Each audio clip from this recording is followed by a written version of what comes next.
ಬರೀ ಹೊಟ್ಟೆ ಬಟ್ಟೆಯಿಂದ ಮನುಷ್ಯ ಬದುಕುವುದಕ್ಕೆ ಸಾಧ್ಯ ಇಲ್ಲ. ಮರ್ಯಾದೆಯಿಂದ ಮನುಷ್ಯ ಬದುಕ್ತಾನೆ. ಮರ್ಯಾದೆಯಿಂದ ಒಬ್ಬ ಋಷಿ ದೇವ ಎಲ್ಲರೂ ಬದುಕ್ತಾರೆ.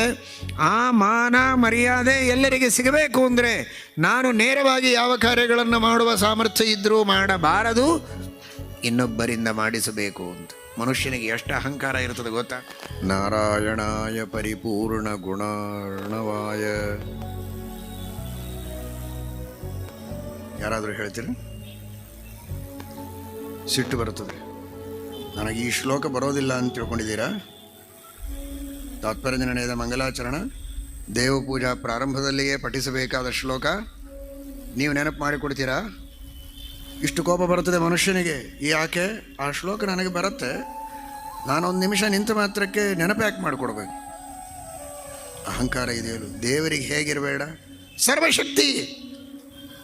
ನಾವು ಸಹಕಾರಕ್ಕೆ ಬರ್ತೇವೆ, ಈ ಜೀವನನ ಹುಟ್ಟಿಸ್ಬೇಕಲ್ಲ, ನಾವು ಬರ್ತೇವೆ ಅಂತ ಇಷ್ಟೇ ಪುಟುನೇ ಇವು.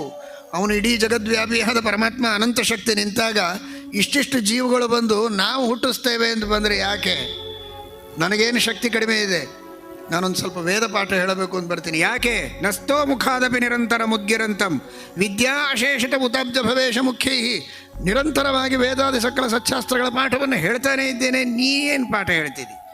ಹೀಗೆ ದೇವರ ಅಂಥ ಕುಳಿತ ಅಂದರೆ ಏನಾಗ್ತದೆ?